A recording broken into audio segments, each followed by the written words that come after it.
Want to make sure you never miss a new release from the official creepypasta.com YouTube channel again? Be sure to subscribe and hit that bell to turn on notifications.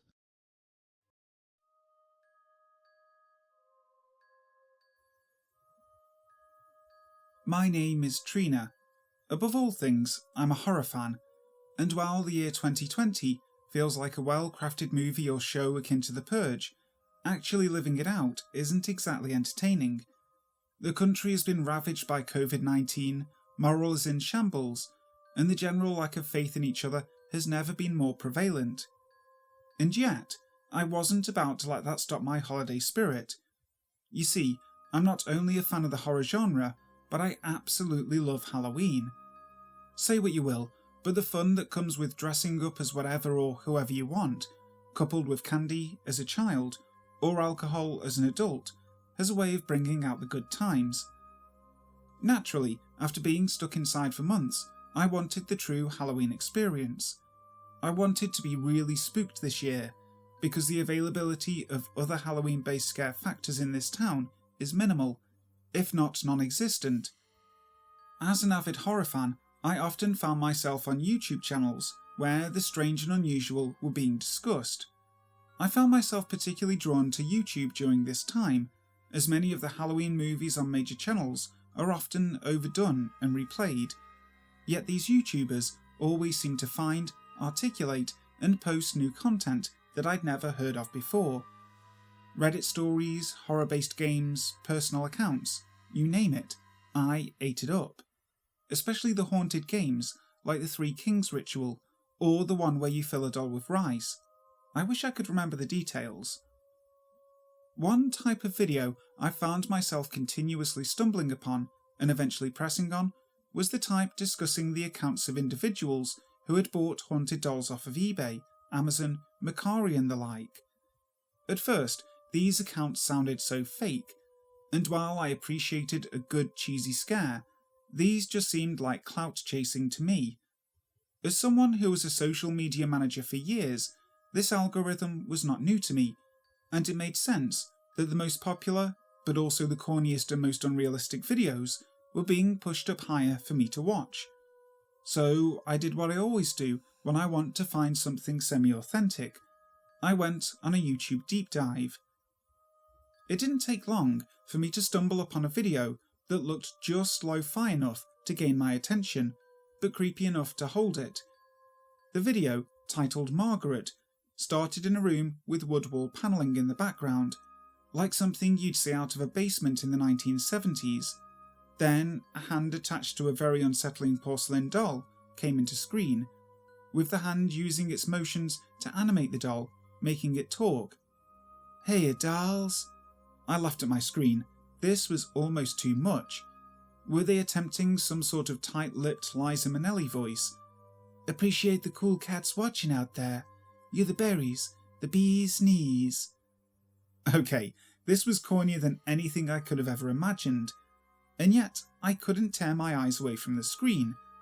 The owner of this doll was truly so dedicated to this 1920s vaudeville type of character that I had to see it all the way through. The only remotely creepy thing about the video was the white noise in the background, a sound which seemed to increase throughout the entirety of the video. "My name is Margie. You're a choice bit of calico, ain't ya? A real tomato." I giggled again, sipping on my energy drink as I contemplated how interesting it was for content creators to make these types of videos, where the intent is to make the watcher feel as though the words are directed specifically at them. The giggle, however, caused a rough pain in my chest, and my lungs heaved forward as I coughed roughly. Pressing pause on the video, I continued to gag and heave on my own breath. How many days had it been since I'd taken the COVID-19 test? 2? I still had a few more days left to get my results back, but the pit in my stomach and the severity of the cough caused me more concern than I'd cared to admit. It had started with a small cough at first. I'd written it off as allergies. However, when the fever had hit, I made sure to get tested. But I was 4 days in and gradually feeling more and more miserable.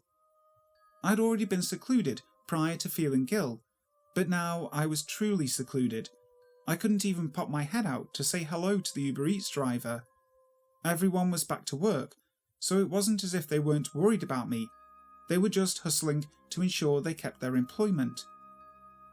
Before I could allow myself to spiral into another panic attack, similar to the ones I'd had earlier this week regarding my impending infection, I clicked play on the video again, waiting to see what else this wacky creator would come up with. Nah, you're not a cancelled stamp at all, far as I see. Calico, cancelled stamp. What the hell were these descriptions? Upon doing a quick Google search, I found that they were 1920s slang terms. How authentic. You don't deserve to be all cooped up, lonely and waiting. I know how that feels. Okay, that struck a chord with me. A little creepy, but it easily could have been aimed at any person who was hunched over a computer, alone in their basement, watching whatever the hell this was.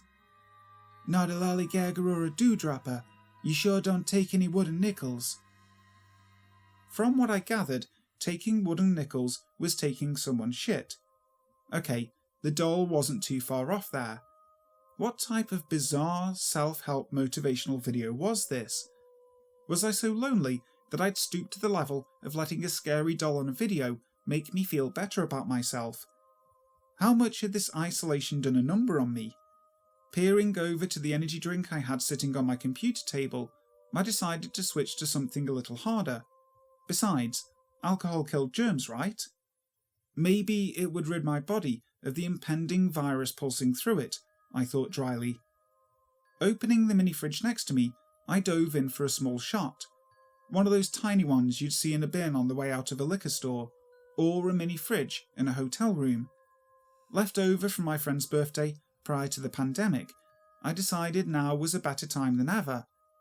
It was only then that I realised I hadn't pressed pause on the video, yet the doll was still staring at me, silent. Okay, now this was the type of creepy I was talking about. A bunch of catchy one-liners and then unsettling silence. I actually felt scared for a moment there. I wondered when Miss Margie would begin to talk again, but in the meantime I tipped my head back to indulge, when out of nowhere, "Aha! The Gilga water isn't going to help you feel any less alone." Pausing before I could even taste a drop of the vile liquid in my hand that would bring me comfort but little in terms of actual taste, I froze, my eyes moving to the screen.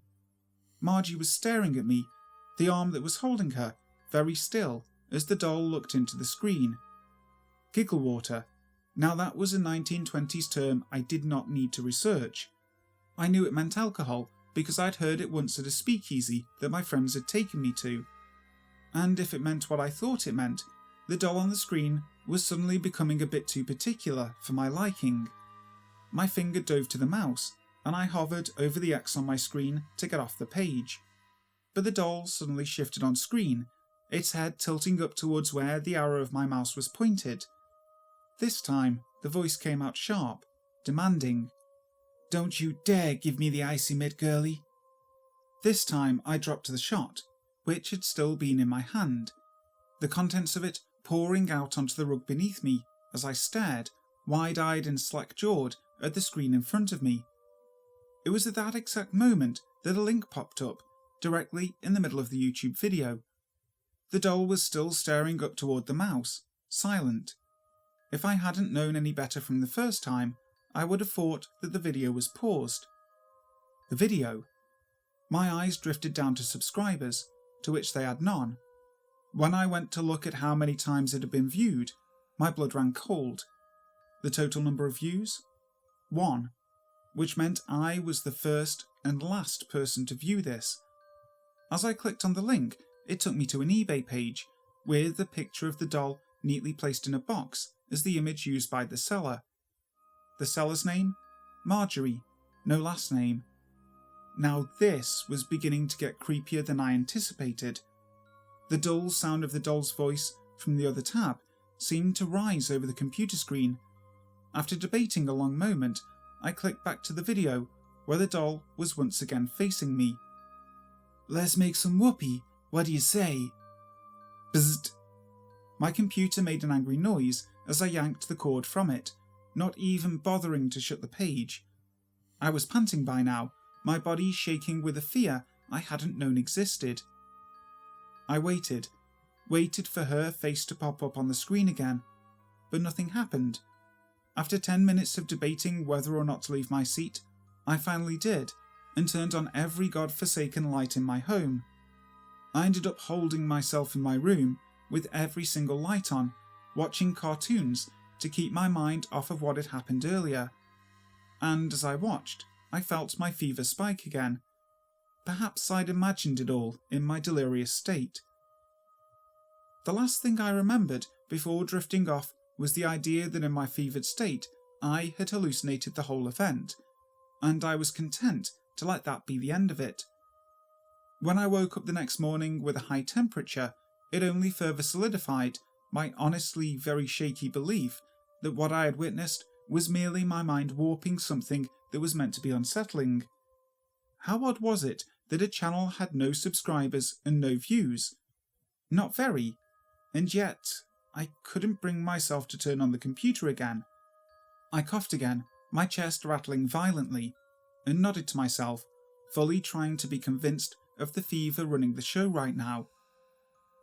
Roughly an hour after waking and showering, I heard a knock at my door. Odd, considering I hadn't ordered any food and all of my friends and family knew that I was very sick and quarantining for at least 2 weeks. Looking through the peephole, I saw no one. Cracking the door open an inch, I peered around, only for my eyes to land on a box. A get-well gift basket, perhaps. I'd never received one before. How thoughtful. Pulling the box in, I didn't even think to look at the card on top, ripping through the gift tissue to get to the bottom of its contents. If I wasn't feeling sick before, I certainly was now. Swallowing hard, my eyes met with the very same blue doll eyes from last night. Margie's eyes. The doll was in front of me, in person, in a box that had somehow found its way to my house. Staggering back, I found myself backing up into the storage closet's door, eyes wide with fright. Yet Margie said nothing, did nothing. After staring for 5 solid minutes, I eventually inched myself towards the box again, picking up the card. Let's make some whoopee. Now I was angry. Who the hell was messing with me, and while I was so sick? Was this some kind of dark web prank where they gathered my IP address and sent this to me the next day? Picking up Margie, I held her up, but there was nothing unordinary about her, just a porcelain doll. I continued to wait for her to talk, to threaten me. I even shook the doll a few times, but nothing came of it. Marching back down to my computer, I plugged it in and logged onto my Gmail account, attempting to trace my steps back to the video. I followed the same path, only to find absolutely nothing. Not a shred of evidence other than the doll sitting in my foyer that this was real. However, upon checking my email, I saw a notification. It was eBay, thanking me for my order, as well as an expedited shipping charge tacked onto it. I rubbed my eyes, clicking on the site and looking through the details. My card information had been entered, and an order had indeed been placed. But how? My eyes drifted to the bottom of the screen. October 31st, the morning of Halloween. Was this some sort of prank? Had one of my friends or family members who had access to my eBay account done this? But how would they have known about the video? I wanted to write it off as a prank, but the very old, nearly 100-year-old doll sitting in my living room begged to differ. And speaking of which, my head slowly turned towards the door that led upstairs, and I gently began to climb the steps. By the time I'd reached the top, I'd convinced myself that it was all a prank, or that some sort of asshole on the dark web was taking advantage of my search history. A chilling thought, but not as chilling as the other option presented to me. As I turned the corner into the living room, I froze, feeling my heart begin to palpitate all over again. The box was empty. "Okay, who the hell are you? Who's doing this?" I shouted into the empty void that was my living room. All the excitement from my shouting caused my chest to feel quite gravelly, and I began to cough violently, the dryness shaking up my lungs and constitution and simultaneously giving me a massive migraine.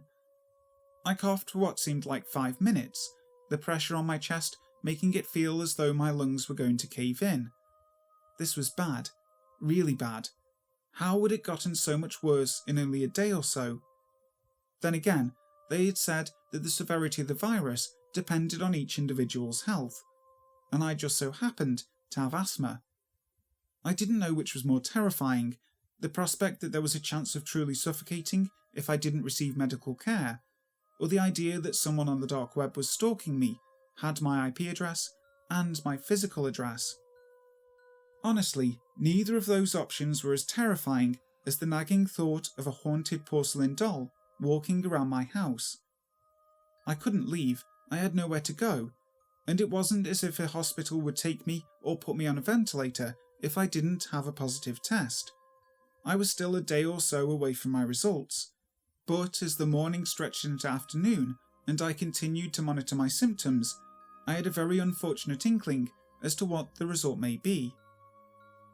I had almost forgotten about the doll until I walked through my foyer and was once again face to face with an empty box. All of my doors were locked, and had been since I'd opened the door a sliver to bring in the box that once held Margie. Now I was beginning to get pissed. Have you ever had so many things shoved onto you at once that the severity of everything seems to lessen while you deal with only one of the large, gaping issues before you? Similar to how the US government dropped the bomb regarding how UFOs were real, but everyone was so preoccupied with the COVID and riot news, we just let it slip. But if it were any other time, we would have collectively freaked out. While the idea of someone being in my house was unsettling, and the idea of a doll walking on its own was scary, none of that seemed to hold a candle to the increasing panic of my own mortality. As I hacked and gagged my way through the house with my flashlight on my phone, looking for the doll, or the person who was pranking me. At this point, being around me was more dangerous to them. I was a walking biochemical weapon after all. At some point during my search, my fever made me delirious, and I collapsed onto my bed, drenched in sweat, mumbling incoherent nonsense as my body forced me to sleep, Halloween movies blaring in the background. When I woke, it was dark. I had no idea what time it was, only that it was still Halloween, based on what was still on my screen. There hadn't been any rings to my doorbell, but given the current climate with the virus, it wasn't as if many people were letting their kids out to trick or treat anyway. And as I sat up in the dimming light of my room, I was struck with the odd feeling that I wasn't alone. A feeling which only applied when I realised that the eucalyptus candle across the room was lit. Even in a feverish state, I would have never lit it at night, knowing that I'd risked falling asleep. My mother was one of those people who always assumed that any little object would burn the house down, and I had adopted some of that attitude. Suddenly, a voice from the left-hand corner of my room emerged, and through the exhaustion and sickness, fear seeped through. A glass doll, blonde hair, blue eyes, and a vaudeville accent that seemed to come directly from the source itself. "Well, aren't you a blue nose?" I gawked at the doll, sitting in the chair opposite of the candle. She was talking to me. Was this real, or was I in some sort of feverish dream? "Who are you?" I croaked, trying to hold in the cough that threatened to seep out of my chest. "What, are you deaf? We went through this before, girlie. I'm Margie." What are you?" Better question, though Margie didn't seem to like this one. The doll slowly began to turn in its seat, shifting her head towards me, the smile on her face a little too wide for my liking. I backed up into my headboard, eyes wide as I clutched at my knees. "Why, I'm a lady, of course." "But aren't you just a doll?" A stupid question to ask the obviously talking animated object in my room that had managed to walk and light a candle on its own. Margie's smile seemed to vanish from her face, and this time her voice came out in a sarcastic hiss. "And you're just a peach, honey, the real bee's knees. Now I have a proposition for you." Did I really have a choice? Blinking, I merely watched the doll, before it moved from a sitting to standing position in the chair, holding itself up. To say I was nearly pissing myself was an understatement, but something about the way Margie spoke seemed to temper my fear of her. "You like scary things, don't you? Let's play a game, a Halloween game. It's called Separant Animam." "I don't want to play." Now, the doll seemed to take on a sinister vibration, and the room seemed to shift. Everything around me became thicker. The air, the buzzing white noise that seemed to appear out of nowhere. And much like the sound, it appeared that while I'd been looking around, searching for the source, Margie had moved, and was now standing tall at the foot of my bed. I jolted back, curling into my headboard. Her voice was much deeper, much sharper now, angrily retorting at me. "Listen, girlie, I've been trapped inside this vessel for years, and if I don't get out, I'll..." At the sight of me curled up against my headboard, frozen with fear, Margie must have known that I wouldn't play ball, and so she tempered her approach, her voice dropping to a more feminine tone as the air seemed to enter the room again. "You'd be helping me. You'd be a real egg, a real cad, you know. My soul will be freed, and you can live your life as you were before. But it needs to happen tonight, you see. All Hallows Eve. Know your onions, girlie, and I'll be out of your hair before you're on the trolley." So she was a ghost, trapped in a doll, and she wanted to be freed. This was a terrifying way to go about it all, but something in me pitied her. I didn't feel like she was some sort of demonic entity, per se, but rather like a poltergeist, angry and searching for answers and refusing to move on. "You're dead?" I asked, trying to level with the entity. Slowly the doll's head nodded, forward and backwards, and I felt another chill run up my spine at how unnatural it looked. "How did you die?"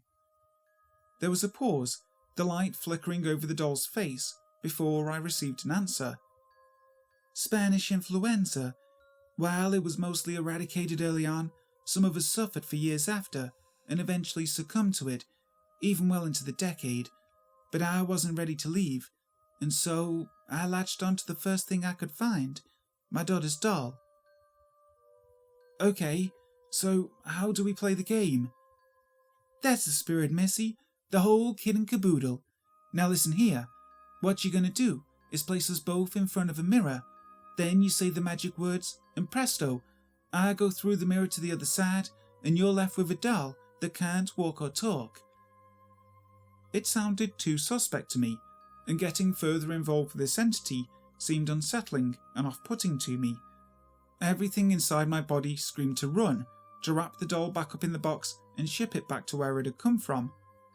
But at this point, I also knew it was too late. I'd spoken with it after all.